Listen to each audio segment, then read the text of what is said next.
Assalamualaikum warahmatullahi wabarakatuh. Kami dari kelompok 6 akan mempresentasikan materi kaidah hukum mata kuliah pengantar ilmu hukum oleh dosen pengampu Dr. Hengki Firmanda SH. Pengertian kaidah hukum. Kaidah hukum adalah seperangkat aturan yang memiliki sanksi tegas.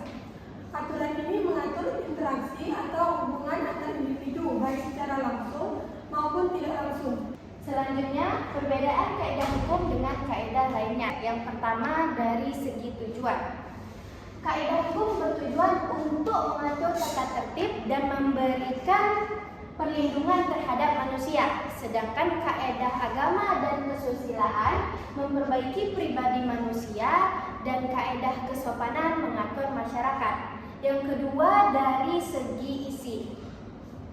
Kaidah hukum memberikan hak dan kewajiban atributif dan normatif mengatur tingkah laku manusia, sedangkan kaidah agama dan kesusilaan memberikan kewajiban normatif berisi aturan pada sikap batin manusia, sementara kaidah kesopanan pada sikap lahir manusia. Yang ketiga, asal-usul sanksi. Kaidah hukum berasal dari luar dan dipaksakan oleh kekuasaan dari luar diri manusia. Sedangkan kaidah agama berasal dari luar dan dipaksakan oleh kekuatan dari luar diri manusia. Kaidah kesusilaan berasal dari diri sendiri dan dipaksakan oleh suara hati pelanggar. Dan kaidah kesopanan berasal dari kekuasaan luar yang memaksa. Yang keempat, dari segi sanksi.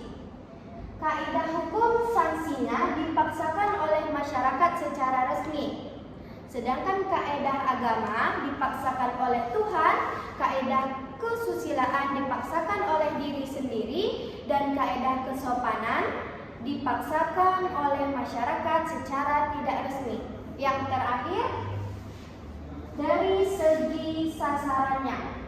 Kaidah hukum dan kaidah kesopanan sasarannya ditujukan pada perbuatan konkret lahiriah, sedangkan kaidah agama dan kaidah kesusilaan pada sikap batin. Selanjutnya adalah sifat kaidah hukum. Secara umum, kaidah hukum itu memiliki dua sifat. Yang pertama adalah kaidah hukum bersifat imperatif.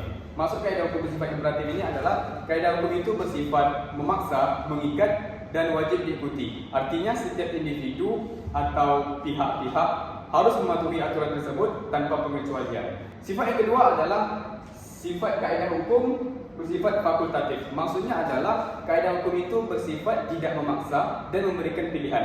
Artinya setiap individu atau pihak-pihak tidak harus mematuhi aturan tersebut, tetapi diberikan pilihan.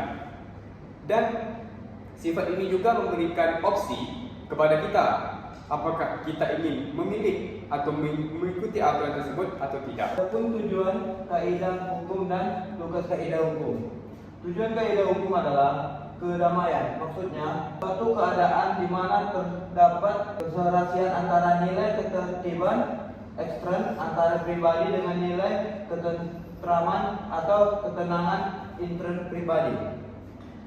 Tugas kaidah hukum adalah untuk mencapai keadilan, maksudnya adalah keserasian antara nilai kepastian hukum dengan nilai kesebandingan hukum. Selanjutnya kita masuk ke dalam keberlakuan kaidah hukum. Di sini menurut Hans Kelsen hukum itu ada 3 keberlakuan, yaitu filosofis, sosiologis, dan judisiaris.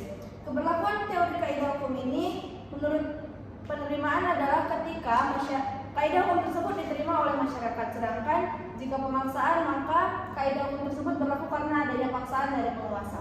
Penyimpangan kaidah hukum terbagi menjadi 3. Yang pertama, pengecualian, yaitu penyimpangan dari kaidah hukum dengan adanya dasar yang sah, seperti menjalankan perintah undang-undang. Yang kedua yaitu bebas kesalahan. Yang ketiga itu ada penyelewengan, yaitu penyimpangan dengan tanpa adanya dasar yang sah. Selanjutnya adalah contoh kaidah hukum. Contoh kaidah hukum itu ada 3. Yang pertama adalah perintah. Contoh perintah adalah kewajiban membayar pajak. Yang kedua adalah larangan. Contoh larangan adalah larangan merokok di tempat umum yang tertutup. Contoh yang ketiga adalah asas. Contoh asas adalah asas persamaan di hadapan hukum.